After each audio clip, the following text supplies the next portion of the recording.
Thank you so much for being here today. My name is Brit Deveau, as Tanya mentioned. I am blessed and gifted enough to be here today. So I'm really excited to share with you guys a personal principle practice in my life, which is the power to choose. So radical responsibility through personal integrity. That sounds really big and scary. Seems really big and scary. But the truth of the matter is that you have been given a gift to make choices in your life every day and every moment. To the way that you vote with your money, to the way that you use your voice, and the way that you show up in your life is a choice. And it is radical to be responsible, y'all. I don't know if you drive around the grocery store parking lot, but there are some jerks that just leave their carts everywhere. And I will be the person who's pushing them back because that's just rude, okay? We can do better. We can do better. Personal integrity, it's a very big, shiny gold star of a word, right? But the truth of the matter is partially why we feel so all the time is because we're not listening to us, we're listening to other people. We're letting our jobs, we're letting the culture, we're letting influences in our life tell us what we should be doing.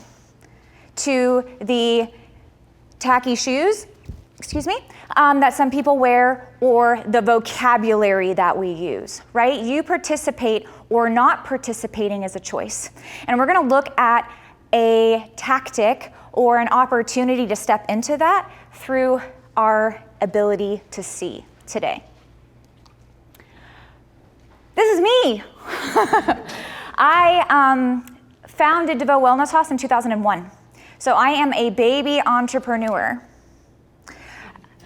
but not new at being scrappy, being creative, or finding opportunities to make it happen for myself. There are some of us who are big dogs with little fights, and there are some of us who are little dogs with a big O fight, and that was me.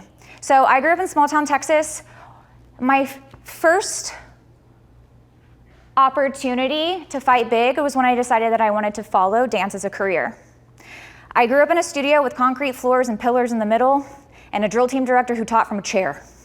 I had never taken a full classical ballet class, and I mean from the codified exercises all the way through the performance. I ended up getting into school by monkey see, monkey doing at an audition.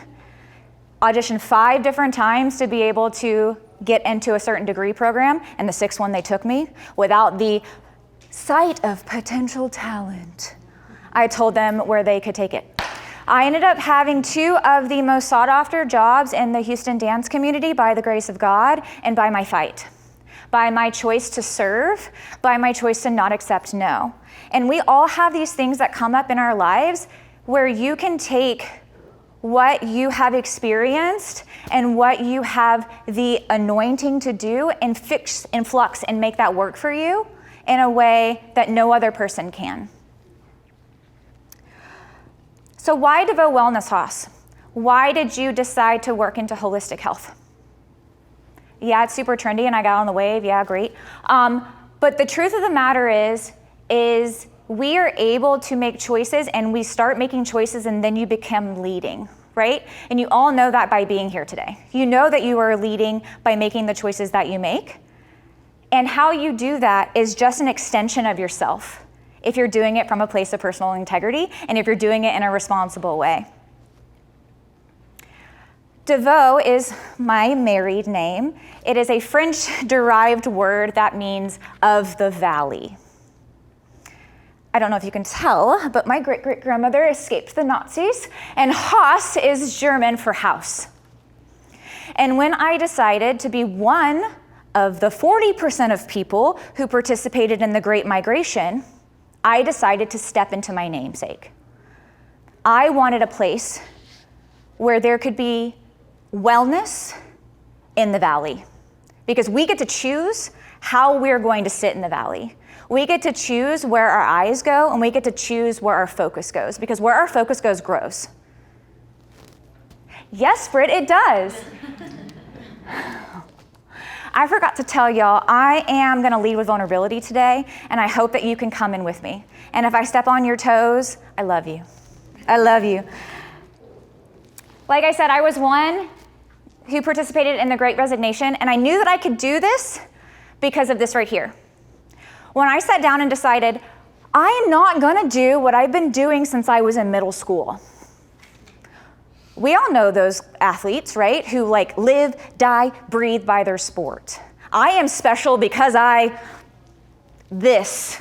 I am important because I this. It's okay that I went through 3 levels of remedial math because I can do this, right? There's those things in our lives that give us strength in times when we need it, but we also kind of lean on those things a little more than we should at times. And I found that limiting belief shut the lid on my box of potential. So looking at this, your time, your attention, and your focus meets your energy, expertise, and experience and creates your unique value.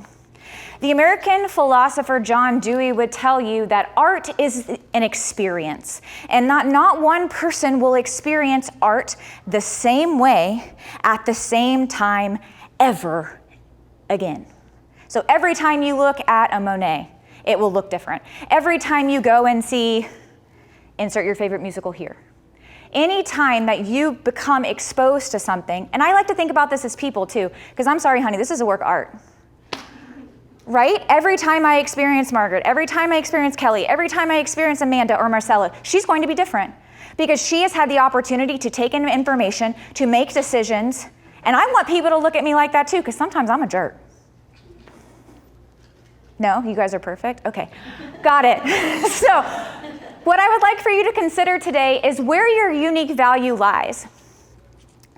Where have you let the labelings of your life, your limiting identities in your own life, your distorted self-worth, where have you let those things take away your unique value? What experiences have you had within your family units, within the disappointments in your life, within the, oh yeah, watch me moments? Because those things will create an opportunity for you to step into your unique value. Like I said, we're gonna focus on your power to see. And our first S here is strategy. By finding your sweet spot of your unique value, we'll use strategy. To give us the power to choose is focusing on our curation and on our boundaries. Believe it or not, you are the producer, the architect, and designer of your life. If you don't like it, get rid of it. Marie Kondo would say, does it bring you joy? If it doesn't, bye. And that includes people and sometimes family members. Sorry, not sorry, right? I love you, but I can't. And that sometimes is with jobs too. And for me, that's part of the reason that I left performance. I left performance because I didn't like the time anymore. I didn't like the ceiling that I had. I didn't like things that I was missing out on, right? So when you're thinking about curation, think about designing and creating things that you would like to see. I often tell my coaching, counseling clients when we're talking about nutrition is to focus on the things you want to bring in your life. Think about the things that you will be adding, not the things that you may be leaving aside, because you can always add those back in, right? But if we're trying to pack on muscle, we're gonna be adding on protein. If we're gonna pack on a power of a positive mindset, we're gonna be listening to things that lift you up in the morning. We're not gonna be watching scary movies before we go to bed. Right? Okay, maybe just me. Maybe that stuff gives you joy, but Now the second part of strategy is boundaries. You get to choose your boundaries in your life. Just like you put up a fence and create boundaries to keep your fur baby safe, in the same way that you'd ask boundaries to be put on your kid's schoolyard, you need those boundaries in your life too, right? Because we are just as easy to go, and take a hard right real fast because it's shiny. So the boundaries in your life not only apply to you, but it also applies to the people, places, and things that you come into contact with, right? So if I know that I have a tendency to buy things when I want to feel better, I'm going to stay off of Amazon when I had a bad day. Okay? No? No, me? Yes, okay? Yes, thank you. Okay. I'm going to stay away from the places that light me up in a not so great way, right? If I'm going to choose restaurants that are going to support my nutritional attributes, the things that I'm looking for. I'm going to spend time at people's homes who are going to pray over me. I'm going to spend time at places that I know that my spirit and my heart and my gifts and talents are appreciated, because I'm not going to keep showing up to places where they don't give about me. And I hope that you can make a choice not to do that as well. And the thing is boundaries come with people too, right? And sometimes peopling is really hard. People is the hard part, especially when, actually, I'd really appreciate it if you didn't comment on my body. Thank you so much, but I actually spent a while getting my schedule this way. I don't appreciate you canceling on me, et cetera, et cetera. And it's harder when it's your mom. It is. And I promise you, after 3 months, when she doesn't talk to you, eventually she'll need something and she'll call you. She will. Love you, Mama, love you. What I will encourage you to consider is that what you don't say no to, you're saying a lazy yes to. When you don't tell people what you expect out of them, they can do whatever they want. If you don't tell them, actually, I'd really appreciate if you respected the 24-hour cancellation policy, they're going to keep canceling on you late, and then they're going to be upset why you charge them. They're going to keep giving you opinions about things that you didn't ask them about. They're going to keep inviting themselves to things. They're going to talk to your kids certain ways where you don't appreciate that either. And the list goes on and on. Your fence is your responsibility. And what helps us guide our focus here in curation and boundaries are our core values. Values create value. You must set aside the fear of the unfamiliar, use your values as a compass, and start blazing a new trail. Y'all, he's awesome. If you haven't read his book, Trailblazer, you can join us in the Young Professionals Network. This is the first book of the book club I'm leading. But he has a really great point here. Your values create your value. And if we're not using these pillars as a compass, where are we going? Are we just going to keep chasing off the next shiny thing? Are we going to keep putting that person who acknowledges us on that pedestal, and we're just going to follow their idolship to the end of because I want to get to the end of my life and say, hey, I've used all my gifts and all my talents, right? And if we don't do that, I don't know. I don't know what's going to happen. Now, we are going to look at our values now. So this list is provided to us by the brilliant Brené Brown, right, from her discography and Dare to Lead. Now, this is the top list, and generally, when you work with me in a counseling, realm, you will get to pick 15, and then 2 months later, we'll go to 10. And then 2 months later, we'll go to 5, and then so on and so on and so on, because my idea is I would love for you to have a compass for your life. I would love for you to get to choose your areas of focus. So I'm going to give you 1 minute, which is so unfair, to shoot a photo, to look at this list, and generally the rule of thumb is nope, nope, nope. That one's scary. That's the one for you. Pick that one. 1 minute.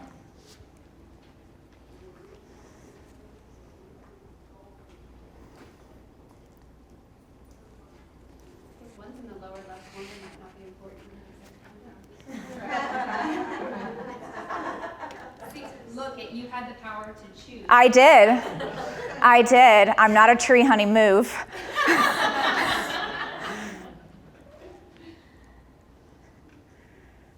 30 seconds.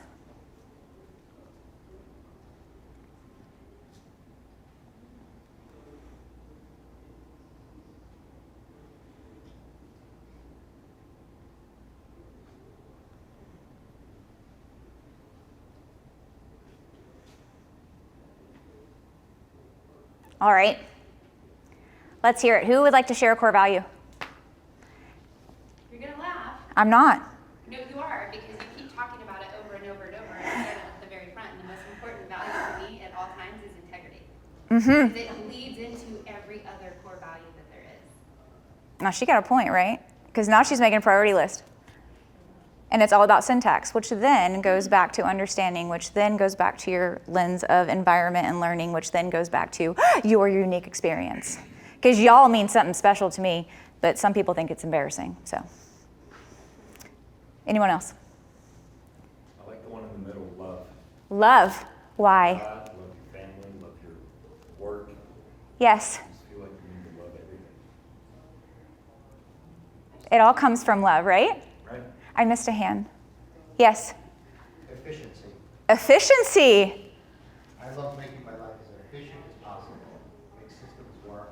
Okay. Give you more time to focus on the things that you do well. So my question to you then is efficiency a core value, or is leisure a core value and efficiency is the vehicle to get to leisure?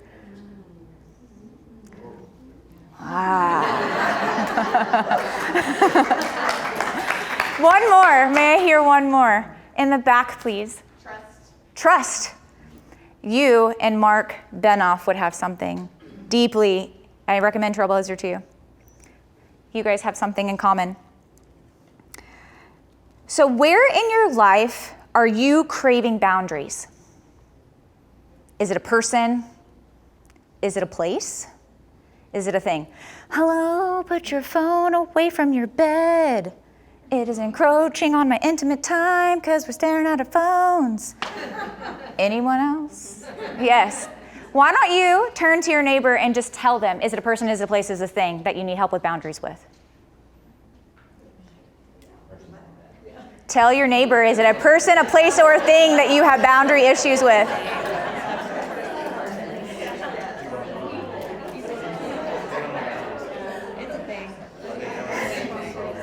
Okay, now person B, tell person A if you haven't. You know, you should listen and talk.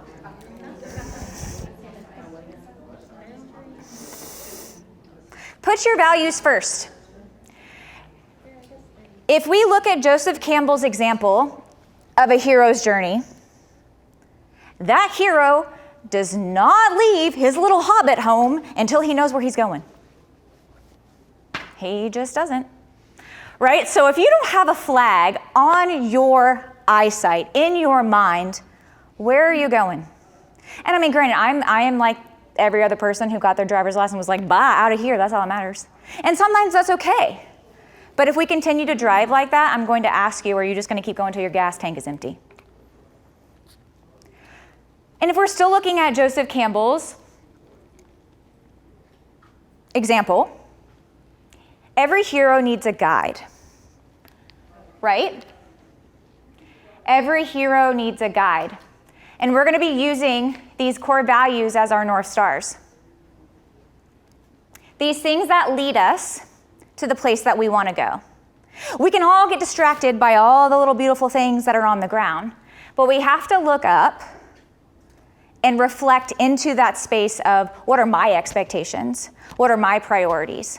Because the truth is they want you to continue, the world, the culture, wants you to continue to fiddle and busy yourself with what their priorities are, their bottom line, their needs, their wants, their wishes. And we could all do that, right? I could keep performing and touring and doing another show and getting the claps and taking the bows and, becoming more and more of what, though? Because if I want a family, I gotta be at home. If I want a legacy, I have to start building into that, right? Because it's my priority. It's not their priority. My relationship with my mom is not their priority. Our second item to help us see is our environment. Our internal and external environment feeds into every decision we make. And we must consider our environment when we're making those choices. The person you're having lunch with may affect the way that you order. The places that you decide to shop may be influenced by the things that that company does. And when I think about internal and external environments, I tend to think about what is controllable and what is not controllable. We'll go back to that responsibility piece, right? When I'm working on a team, it is really tempting to tell everybody needs to be doing. But what is my role here? And part of the reason that I left a collaborative work environment is because it was real hard not to make everything my responsibility. It was real hard not to think what I needed to be doing about everything. But when you think about controllables and uncontrollables, you also have to open your palm a little bit, right? And hold everything with an open hand. When I think about controllables and uncontrollables, it brings me to the place of where we put our focus. Are we focused on the outcome of the opportunity? Am I already forecasting myself 3 steps ahead because maybe sort of that carrot looks really good to me? Or are you taking on the opportunity to stay in the moment and look at it right now? And that brings me to my mindset piece. We could talk about positive, negative, where and how you think about processing your information and how you decide with your power of choice in that moment. Are you making the decision from a positive mindset? Or are you making your decision from a future projecting mindset? If you guys are Enneagram fans, which I am, there are certain people who like to interpret time in the future, right? They're 4 steps ahead of you, but they're gonna have a real hard time in the moment. So I would just investigate a little bit. How do I approach time? Speaking of approach, your approach is also a controllable for you. How you step into a situation is going to affect the outcome greatly. How you choose to approach that person, whether through graciousness or entitlement. How you approach that conversation with the person that you love, regardless if you know it's gonna go over well or not.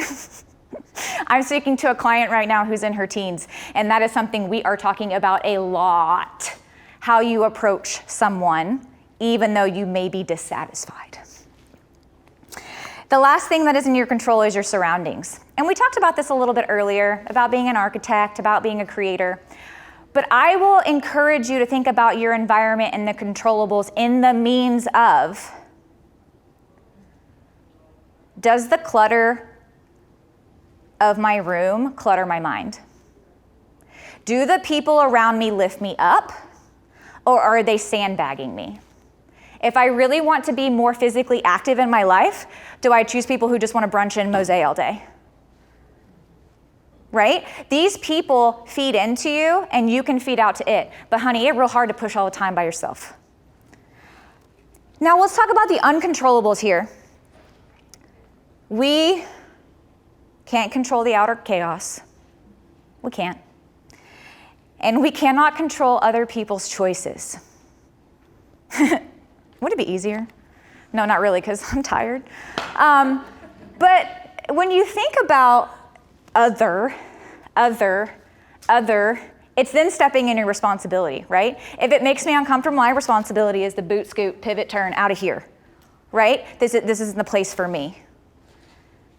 When you're looking at other people's choices, we don't have the same values, and that's okay, right? Because there are other people who are for you. You just gotta find them out there. This is how I like to think about it. We're big Marvel fans at my house. So when you're thinking about environment, am I letting the storms of my life dictate my decisions, my choices, my integrity? Because these bruises are about to be a breakthrough, okay? The things that you go through and the experiences that you had, your epiphanies from your experience are going to give you the opportunity to use your creativity as your creativity as a way to problem solve. All critical thinking is hearing what they're asking and do everything but that. You tell me no one way, and there are a gajillion ways that we can make this happen. And all of you entrepreneurs know that is true, right? Or nonprofits, right? Making it on a duct tape budget. I hear you. Now, when you think about this, Joseph Campbell hero story, every good Marvel story, there is always a guide. And sometimes there's a panel of them. And if you think back on your life, there have been these monumental people who have spoken into you, right? They're the people that helped you get through those places that were really sticky. Those people who said, "That's okay, honey, go," right? And those people are what I would consider to nominate to sit on my personal Senate. So as adults, it's very common for us to be like, I'm grown. Watch me. And I honestly don't think that perspective is very helpful. I don't. I am 30-something, and I was just almost crying the other day talking to this person about reimbursement for a medical bill. I'm like, no, but I did what I was supposed to do. Where is the adult? I'm gonna have to call my mama and ask her how you do this. And the truth is, as adults, we have the opportunity to find these people in our lives, right? So whether it is a coach or a guide, or if it is your pastor when you need spiritual needs, you better believe. I asked my pastor, I'm like, excuse me, how do you do this? How do you speak to people? Yes, I did.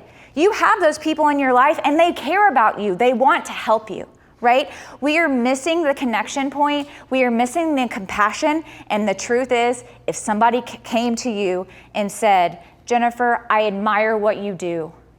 How do I make a difference in nonprofit? Jennifer's gonna pick up the phone. She's gonna say yes. Nicole, how do you make this happen? I really admire all of the ways that you make moves. Nicole's gonna pick up the phone. She's gonna say yes. Because she wants to see what someone saw in her. And the cycle goes on and on and on. So I encourage you, make a quick little list. Who can I call? Where are my resources untapped?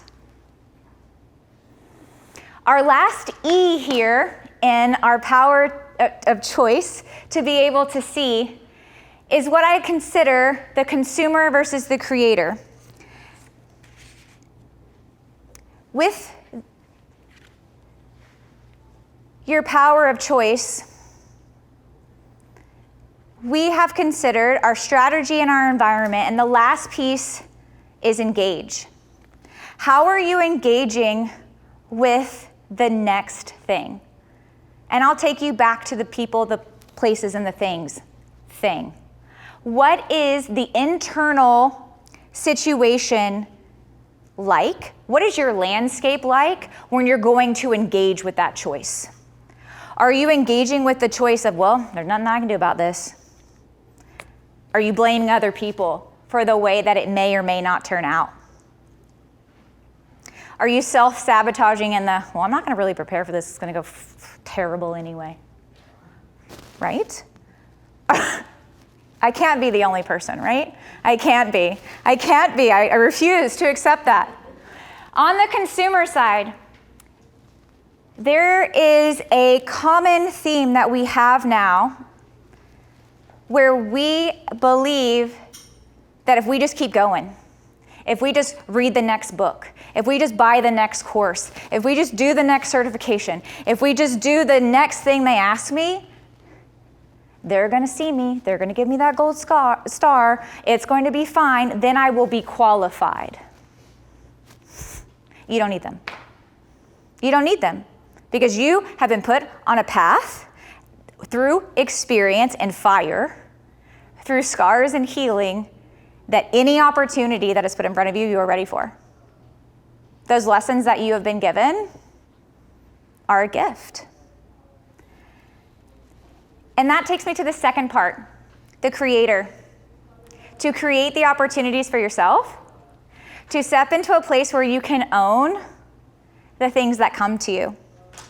By stepping into your inherent worth, by creating yourself opportunity, by saying yes to things, by meeting the person next to you, and by putting yourself in that room, even though it's scary.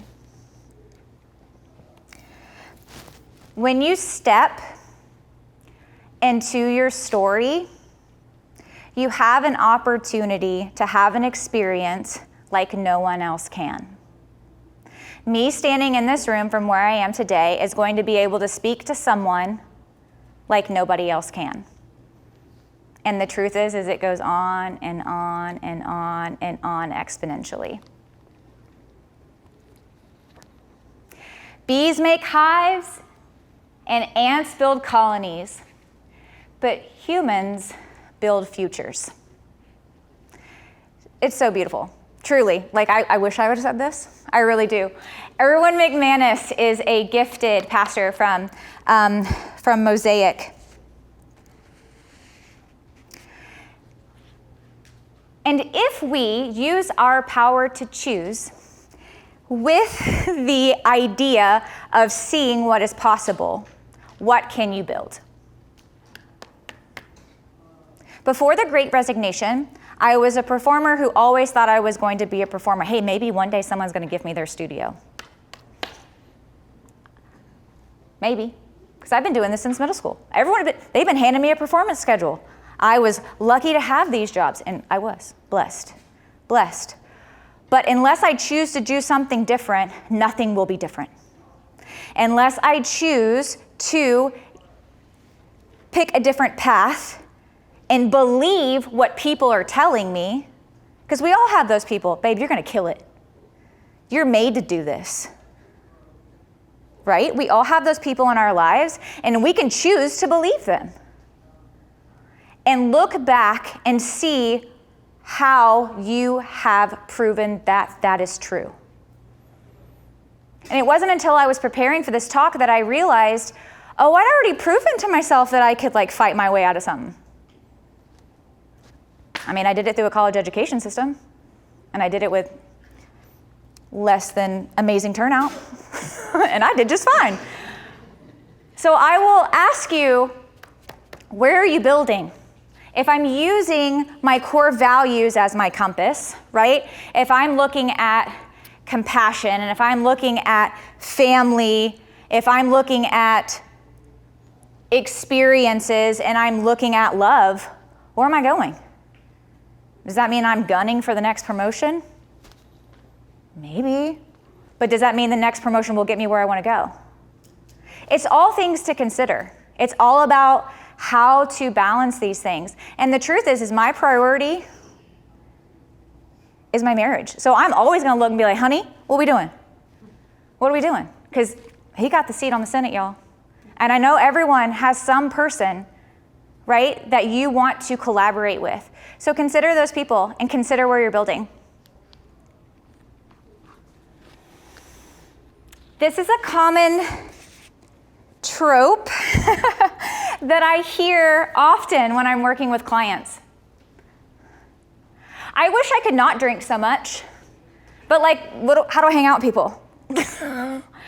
I wish I didn't eat Cheetos on my couch all night, but what am I supposed to do when I watch TV? I wish I could become an author, but I just don't have the time. The truth is our choices accumulate into a compounded idea. You don't just wake up one day and say, I'm gonna be a marathon runner. I'm gonna do the Ironman. That's cute. Okay. If you guys know marathon runners, they are crazy. Crazy, I admire them. But you don't just wake up one day and say, oh, I'm a runner. Okay, maybe if you stole something, but for the fun of it, it takes time. It takes heart. It takes patience, right? And the same thing is true about a business owner. Y'all, there is no one that I know that learns test by fire like watching my friends become mamas. Ooh! Where can you put this statement on you? What do you wish could change but hasn't?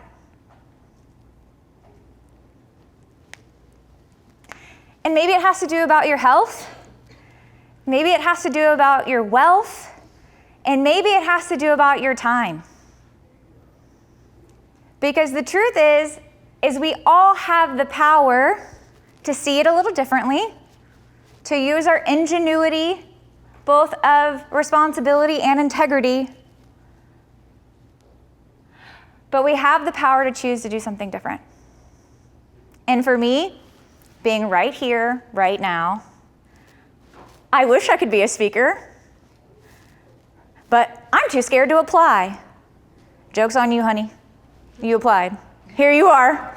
Thank you for being here. Cute. Pushed it. Isn't that cute? It's so cute. So I just want to take an opportunity to leave you with something today. Under each one of your seats is a personal gift from me.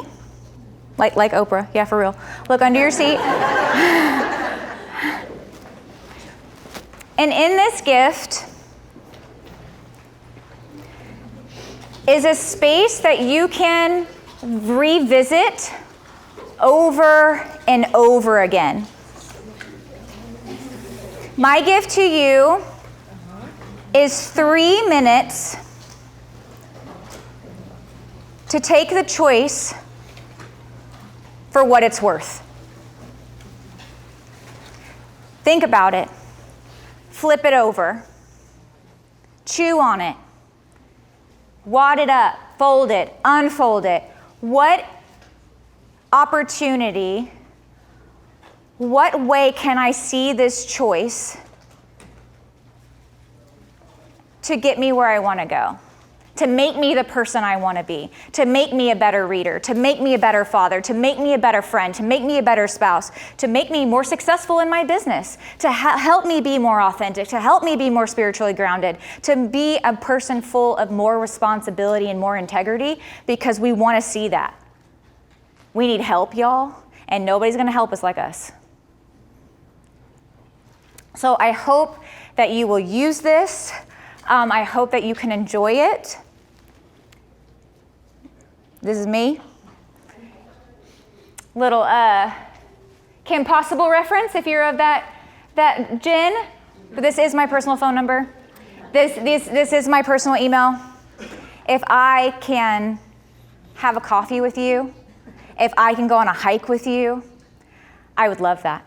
You want to join the book club? We got you. Thank you.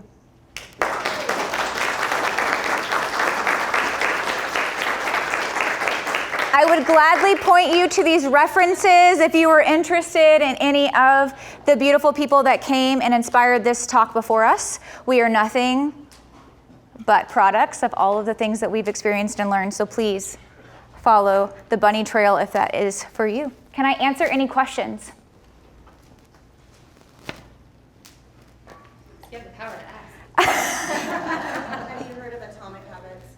I have. Part of the programming that I work through with my holistic consulting clients is we pick a book to read together. So I have a whole cliff noted Deveau Wellness Haus version if you're interested. I've read it. It's good. Good. Yeah, me too. The stacking is like legit. Oh yeah. Margaret. So when you touched on, I love that moment when you pointed out something about efficiency, but is leisure actually your core value, and efficiency might be the car that gets you to where you're trying to go. How would you suggest that when we're taking a moment, our 3 minutes, and maybe we revisit our core values, how do you suggest, someone can navigate, is this a car for me to get where I want to go, or is this a core value of mine? What would you say would be a good internal conversation to have about those? Yeah, it's a great question. Anyone? Bueller?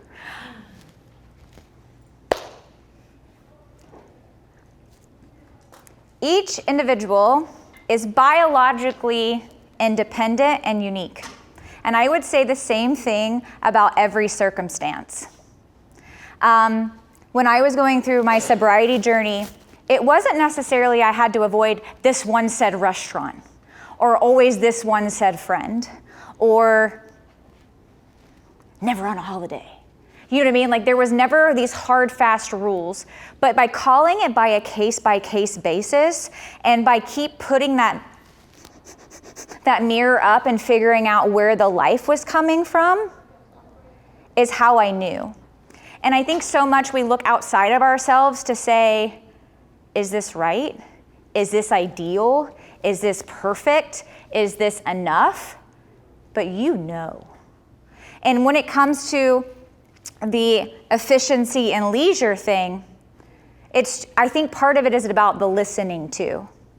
The listening to the inner alarm bells, if you will, or the conspiratorial signs that you're seeing as you're experiencing it. There's so much to be said about like, well, I keep doing this, I keep doing this, I keep doing this, because you're projecting yourself forward. Is it really tidiness? Is it really the minimal aesthetic that you want? Or is it just because you want it to stay that way so you can sit down?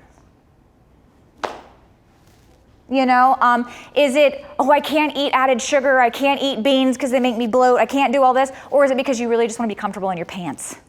You don't really want to walk around sucking it in all the time. Really, is it about the size and the number of your pants? Probably not. Probably not. Can I add one comment to that? Yeah, I would love that. I would take a step to redefine your core values that you already have. So go back, redefine them, look at them, and develop your own leadership philosophy from those 3 to 5 core values. That'll help you. Well, and knowing that core values change too, right? Your values are going to change depending on what season you're in. Yeah. Anyone else?